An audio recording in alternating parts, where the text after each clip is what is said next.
વલસાડ તાલુકાના અંદરગોટા ગામ ખાતે જિલ્લા પંચાયત શિક્ષણ સમિતિ સંચાલિત અંદરગોટા પ્રાથમિક શાળામાં ધોરણ 6, 7 અને 8માં સંસ્કૃત અને ગુજરાતી વિષય ભણાવતા શિક્ષક ભાર્ગવકુમાર પંડ્યા છેલ્લા 4 મહિનાથી શાળામાં હાજર ન રહેતા વિદ્યાર્થીઓનું ભણતર અટકી ગયું છે। ગામના સરપંચ તથા વાલીઓ દ્વારા શાળામાં આ અંગે પૂછપરછ કરતા શિક્ષક દ્વારા વોટ્સએપ પર જાણ કરવામાં આવી હોવાનું બહાર આવ્યું છે। આ સાથે તેઓ ફરજ પર પરત ક્યારે ફરશે તે અંગે કોઈ પણ પ્રકારની જાણ કરવામાં આવી નથી અને કપાત પગારની મંજૂરીની માંગ ગત તારીખ 21 ઓગસ્ટ 2024ના રોજ વોટ્સએપના માધ્યમથી જ કરવામાં આવી હતી। તો બીજી તરફ છેલ્લા 4 મહિનાથી શિક્ષક ફરજ પર હાજર ન રહેતા વિદ્યાર્થીઓનું ભવિષ્ય અંધકારમય બન્યું છે, જેને લઈ વાલીઓમાં પણ ભારે રોષ જોવા મળી રહ્યો છે।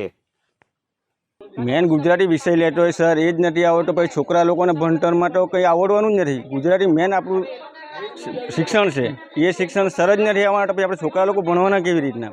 એટલે અમારી એવી માંગ છે કે ભાર્ગવ સર જો 4 મહિનાથી રજા પર છે તો એ નહીં આવવાના, તો એના જગ્યા પર કોઈ બીજા સર આપો, કોઈ ટીચર આપો અમને, કે કાંથી અમારા છોકરાઓનું કંઈ ભવિષ્ય અગાડી બને, એ માટે અમારી રજૂઆત છે।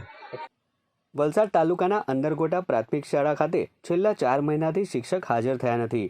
ગામના સરપંચ તથા વાલીઓને શિક્ષક હાજર ન રહેવાની જાણ થતાં જ સમગ્ર મામલે તપાસ કરવામાં આવતા શિક્ષક વિદેશ જતા રહ્યા હોવાની વિગતો સામે આવી છે, જેથી ગામના સરપંચ અને વાલીઓ દ્વારા અન્ય શિક્ષકની માંગ કરવામાં આવી છે। ગામના સરપંચ અને વાલીઓ દ્વારા શિક્ષણ વિભાગને સમગ્ર મામલે લેખિત ફરિયાદ કરી શિક્ષક ભાર્ગવકુમાર પંડ્યાની જગ્યા પર અન્ય શિક્ષકને મૂકવા માટે રજૂઆત કરવામાં આવી હતી। તેમ છતાં છેલ્લા 4 મહિનાથી શાળામાં અન્ય શિક્ષકની નિમણૂક ન કરવામાં આવતા વાલીઓ તથા ગ્રામજનોમાં ભારે રોષ જોવા મળ્યો હતો।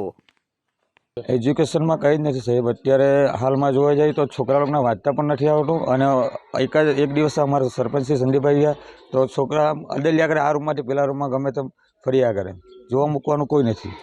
મને પેલા શિક્ષકે કીધું કે કપાત પગાર પર વોટ્સઅપ દ્વારા મેસેજ મૂકેલો, બીજું કોઈ લેખિતમાં કંઈ આપીને ગયા નથી। એ કીધું અમારા જે નોટિસ છે તમે મોકલીને કરી દે, હું કરી દઉં। 4 મહિના થયા। ધોરણ 6, 7 અને 8ના વિદ્યાર્થીઓનું નવું સેમેસ્ટર આવતા ગુજરાત અને સંસ્કૃત વિષયમાં અભ્યાસ નબળો બન્યો છે, જેને લઈ વાલીઓ હવે પોતાના બાળકોને અન્ય શાળામાં મૂકવા માટે મજબૂર બન્યા હોવાનું બહાર આવ્યું છે। વલસાડ જિલ્લાની અંદરકોટા પ્રાથમિક શાળાના શિક્ષક ભાર્ગવ પંડ્યા અને ઓઝર તાળફળિયા પ્રાથમિક શાળાની શિક્ષિકા દ્રષ્ટિ જોશી છેલ્લા 4 મહિનાથી બિનઅધિકૃત રજા ઉપર છે, ત્યારે આ મામલે શિક્ષણ વિભાગ દ્વારા બંને શિક્ષકોને નોટિસ આપવામાં આવી છે। આ સાથે જ અન્ય શિક્ષકોની વ્યવસ્થા કરાઈ હોવાનું પણ પ્રાથમિક શિક્ષણાધિકારીએ જણાવ્યું હતું। ભાષાના શિક્ષક છે, એટલે અમે નજીકની જે અપર પ્રાઇમરીમાંથી કે 2 શિક્ષકોને એ રીતે આદેશ કર્યા છે કે 2 દિવસ એ અંદરગોટા પ્રાથમિક શાળામાં જાય અને 4 દિવસે પોતાની શાળામાં કામ કરે। એવી રીતે બીજી શાળામાંથી પણ બીજા એક શિક્ષકને અમે વૈકલ્પિક વ્યવસ્થા કરી છે અને બાળકના ભણતરને ધ્યાનમાં રાખી અમે આ પગલું ભર્યું છે।